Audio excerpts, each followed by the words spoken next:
Guys, sedang viral nih. Ya, ada anak tetangga yang rese. Mentang-mentang masih di bawah umur, dia berani menyerang tetangganya, guys. Dia merusak barang tetangganya, guys. Dia mengeluarkan senjata tajam, guys. Dia berani mengancam-ngancam, guys. Yuk, kita lihat videonya. Kelakuan anak yang begini nih sudah sangat meresahkan. Sudah dilaporkan ke polisi. Dan polisi seketika itu datang, guys. Tapi polisi tidak bisa berbuat banyak. Tidak bisa menahan anak tersebut. Karena ternyata anak itu masih di bawah umur. Hanya bisa dinasehati katanya. Kasihan sekali tetangganya ini. Dia bingung karena kalau dia melawan, nanti dia yang dipenjarakan, guys. Takutnya gue yang diproses. Kalau dibiarin, ya itu kelakuannya kayak gitu, Bang. Itu apalagi kalau pas kejadian ininya ya. Pas masih di hari H. Bang, melunjak banget, Bang, kayak nginjek-nginjek kepala. Dia udah nodong-nodongin kayak gitu ya. Pakai alat kayak gitu, udah ada barang bukti kayak gitu. Gue udah lapor polisi. Polisi datang tetap katanya nggak bisa diproses karena katanya lesanya di bawah umur. Dengan adanya kasus seperti itu, langkah apa yang harus kita perbuat, guys? Untuk itu, langsung saja kita tanya pakarnya langsung. Seorang praktisi hukum terkenal, Muara Karta Simatupang. Yuk kita tanya-tanya. Ya, saya pikir memang itu fenomena dunia peradilan ya. Jadi karena anak yang di bawah umur, di bawah 18 tahun, di atas 12 tahun, menurut Undang-Undang Nomor 11 Tahun 2012 mengenai sistem peradilan anak, maka anak-anak yang memang diancam hukuman di bawah 7 tahun, ya, misalnya melakukan penganiayaan ringan, pencurian, ataupun merugikan seseorang, nah itu saya pikir arahnya di restoratif, artinya didamaikan, karena memang si anak ini masih berusia di bawah 18 tahun. Nah, kalau ancaman hukumannya sudah di atas 7 tahun dan memang juga berkali-kali, artinya sudah melakukan perbuatan yang berulang kali, nah itu harus memang diproses hukum dan diserahkan kepada negara. Artinya semua itu dibawa ke peradilan anak dan dihukum, tetapi anak ini masuk dalam pendidikan yang memang di bawah naungan negara. Artinya ada rumah tahanan anak-anak, rumah tahanan negara yang khusus untuk anak-anak seperti di Tangerang. Bang, anak itu kan sudah sangat meresahkan, Bang. Dia merusak barang tetangganya, dia mengancam, dia sok jagoan gitu ya. Dan pelapor ini sudah melaporkan kejadian tersebut kepada pihak kepolisian, Bang. Tapi lagi-lagi, Bang, pihak kepolisian tidak berdaya, Bang. Karena usia anak tersebut masih di bawah umur, Bang. Jadi tidak bisa diproses secara pidana, Bang. Nah, untuk efek jerahnya gimana nih, Bang? Menurut Abang, Bang? Ya, dilemanya seperti itu ya, makanya kembali lagi memang kepada keluarga ya, si anak itu bagaimana memang di tengah-tengah keluarga itu anak ini dididik ya, dan di sekolah pun seperti apa anak itu mengikuti pendidikan itu di bawah pengawasan gurunya. Nah, memang sekarang ini lagi fenomena ya, kalau anak ditegur oleh guru, ya apalagi teguran keras, itu si anak melapor ke orang tuanya. Tidak lama kemudian orang tuanya pun kalau tidak melabrak ke sekolah, ya melapor kepada kepolisian, sehingga gurunya itu pun diproses. Nah, makanya kalau kita lihat sekarang guru agak pasif kepada muridnya karena muridnya mungkin nakal ataupun jahil ya. Nah itu guru udah masa bodoh sekarang. Inilah yang memang bertolak belakang dengan kurikulum pendidikan. Kan kita udah nggak ada lagi kurikulum pendidikan budi pekerti, pelajaran Pancasila, ya. Nah jadi saya pikir dengan kementerian yang baru ini, saya pikir bagaimana anak-anak kembali ke sekolah dengan motivasi untuk menjadikan anak bangsa yang memang berpendidikan tinggi, mempunyai wawasan pengetahuan yang tinggi. Nah makanya Pak Presiden kita ini memadukan tidak hanya anak sekolah itu disekolahkan tanpa gizi. Ini kaitannya juga dengan gizi yang akan Pak Prabowo akan lakukan nanti di 2 Januari 2025. Udah start tuh. Bagaimana si anak ini diberi gizi, makanan bergizi, sehingga otaknya ini bagus ya, artinya otaknya ini cerdas ya. Karena kalau gizi kurang, anak itu pasti lemah, loyo, dan tidak mampu berpikir. Nah, disinilah pemerintah punya program yang cukup baik ya.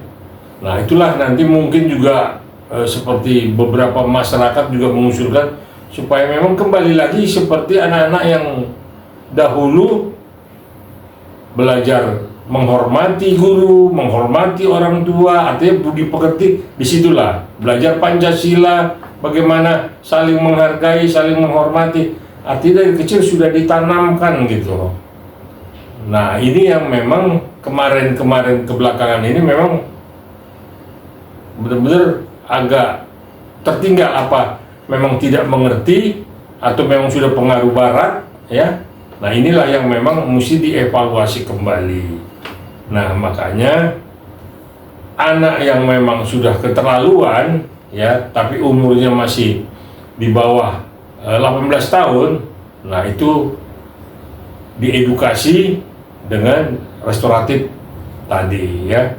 Jadi didamaikan, dipertemukan ya, artinya untuk tidak anak ini harus masuk ke rumah tahanan anak-anak. Saya melihat kejahatan anak-anak ada yang dipidanakan, Bang. Contohnya yang terjadi di Sumatera Selatan tuh, Bang. Kasus pembunuhan dan pemerkosaan, Bang. Gimana nih, Bang, menurut Abang, Bang? Ya kalau dia sudah misalnya membunuh yang ancaman hukumannya di atas 7 tahun, saya pikir diproses hukum, itu harus diproses hukum ya. Nah tapi memang untuk ditempatkan di lapasnya, di tahanannya itu tidak dicampur sama orang-orang yang dewasa ya. Nah itu juga mungkin secara psikologi ya, itu juga diperiksa seperti apa kenakalannya, bagaimana kok dia bisa melakukan. Inilah yang memang ada rumah tahanan khusus anak-anak, itu ada sampai saat ini ada di Tangerang. Itu memang yang sudah berkali-kali melakukan perbuatan ya yang bisa dipidana, dan berkali-kali juga melakukan perbuatan yang memang ancaman hukumannya itu di atas 7 tahun. Nah kalau yang di bawah 7 tahun mungkin itu masih bisa restoratif ya. Nah inilah sekarang dilema antara guru, orang tua ya, dan murid ya. Muridnya seperti apa di sekolah, guru udah pasif ya. Nah orang tua tidak melihat itu karena memang si anak ini kan tidak terus-terusan di bawah pengawasan orang tuanya. Nah inilah makanya orang tua dulu masih ada itu PUMG, Persatuan Orang Tua Murid dan Guru. Sekarang udah nggak ada organisasi guyup seperti itu. Nah dulu mungkin sebulan sekali orang tua, guru, dan murid kumpul, itu mengevaluasi orang per orang, anak per anak dievaluasi. Nah itu mungkin yang akhirnya kementerian yang baru yang akan datang itu melihat itu. Jadi pertama anaknya dididik, kedua gizinya dipenuhi. Kalau anak tidak punya gizi, wah kedepannya tidak mampu bersaing dengan otaknya anak-anak di luar. Nah inilah program stunting yang diprogramkan oleh dan dicanangkan oleh Pak Prabowo yang akan dimulai pada 2 Januari 2025 Itu untuk mencerdaskan anak-anak Indonesia, supaya anak-anak Indonesia bisa bersaing dengan anak-anak di luar. Nah, itulah luar biasa pemikiran seperti itu. Bang, dengan adanya kasus seperti ini, Bang, menurut Abang, perlu nggak, Bang, undang-undang pidana anak dirubah, Bang? Saya pikir undang-undang itu tidak terlalu menjadikan ukuran ya atas perbuatan anak. Tapi yang paling penting itu pendidikan di rumah ya, pendidikan agamanya ya. Itu mesti dimotivasi kan, menghormati orang tua, menghormati guru, menghormati teman-teman di sekolahnya. Itu yang modal utama. Nah, kalau itu sudah saja dilakukan, sudah saja berjalan, saya pikir berangsur-angsur anak ini akan menjadi anak yang baik, anak yang teladan, dan anak yang bisa memang menjaga dirinya. Nah, ini kan sekarang kita lihat, apalagi di kota-kota besar ya, tidak hanya di Jakarta ya, di Medan, di Surabaya, mungkin di kota-kota lain juga. Anak-anak ini udah banyak yang memang brutal, ya, pulang sekolah, ya, dengan teman-temannya bentrok dengan teman-temannya juga, pada bawa samurai, bawa celurit segala macam. Tapi tidak seperti tahun-tahun lalu. Ini udah jauh menurun kalau saya lihat. Kalau dulu hampir tiap hari di kota-kota itu ada aja di pinggir jalan itu mereka keroyokan. Nah, sekarang saya lihat udah mulai karena memang mungkin ya sekolah itu tidak akan mau menerima anak-anak yang seperti itu. Kalau ada anak seperti itu pasti dipecat dan tidak akan diterima di sekolah lain. Nah, ini juga penting itu untuk disiplin yang tinggi di sekolah bagi anak-anak yang memang karakternya, mental preman. Ya, saya pikir itu nanti guru yang bisa menilainya dan bisa memanggil orang tuanya. Kalau sekolah sudah tidak sanggup, pasti sekolah akan mengeluarkannya dan menyampaikan ini kepada orang tuanya. Nah, itu tanggung jawab orang tuanya. Nah, inilah sekarang orang tua, murid, guru, dan pihak kepolisian, ya. Nah, ini kepolisian juga ada kan di situ PPA untuk perlindungan anak, ya. Nah, itu kerjasamanya juga harus memang intensif. Saya pikir nggak mudah untuk mendidik anak-anak. Lengah orang tua, maka anak itu akan jadi begajul. Nah, tapi program gizi sehat untuk anak-anak bangsa, saya pikir itu program yang perlu kita acungkan jempol. Mudah-mudahan bisa bertahan berapa tahun ya, lumayan juga lah. Saya dengar anggarannya itu hampir 400 triliun per tahun. Nah, itu nanti bagaimana Pak Presiden lah nanti cari uangnya untuk itu. Nah, seperti apa teknis di lapangan, jangan itu juga jadi banjaan korupsi para pejabat di atas ya. Jadi benar-benar harus diamankan ya, karena ini untuk anak-anak bangsa ya, bukan untuk anak-anak pejabat aja, anak-anak rakyat pun harus mendapat gizi yang seimbang ya. Jadi anak petani, anak buruh, anak segala macam yang ada di lapangan itu harus sekolah ya, dan harus juga diberikan gizi. Bang, jika ada kasus-kasus seperti ini nih, Bang, yang meresahkan tetangga, yang meresahkan guru, yang meresahkan pemerintah atau orang tua, Bang, harus gimana nih, Bang, menurut pendapat Abang sebagai praktisi hukum, Bang? Ya, saya pikir bagi mereka yang memang ternyata ada anaknya di lingkungan ya, di lingkungan komplek atau di lingkungan perumahan, ada anak yang memang kita bilang nakal lah ya, udah menunjukkan gejala-gejala kenakalannya ya, kenakalan remaja ya. Saya pikir perlu orang tuanya disampaikan, gurunya juga diinformasikan, dan pihak kepolisian setempat juga harus memantau supaya kenakalannya ini tidak meningkat. Jadi kenakalannya bisa ditekan ya, karena kalau dilepas dia akan meningkat kan, daripada dari awalnya jahil, mencuri kecil-kecilan, mencuri airnya, mencuri besar, airnya juga kalau tidak bisa dikontrol lagi dia jadi narkobais ya, dia jadi pembunuh. Nah, ini yang memang perlunya memang anak-anak itu dalam perlindungan ya, perlindungan keluarga, lingkungan, dan sekolah. Itu yang paling pokok. Kalau keluarga sudah berperan, lingkungan berperan, apalagi sekolah berperan terhadap seseorang anak, maka niscaya bangsa ini bangsa yang hebat. Kan Indonesia negara kaya, artinya untuk memberi gizi itu tidak sulit lah kalau tidak digerogotin oleh para koruptor itu. Maka saya kepingin sekali koruptor itu dihukum seberat-beratnya dan asetnya dirampas oleh negara, dijadikan uang untuk membelanjakan anak-anak ini supaya anak ini bergizi dan berkecukupan.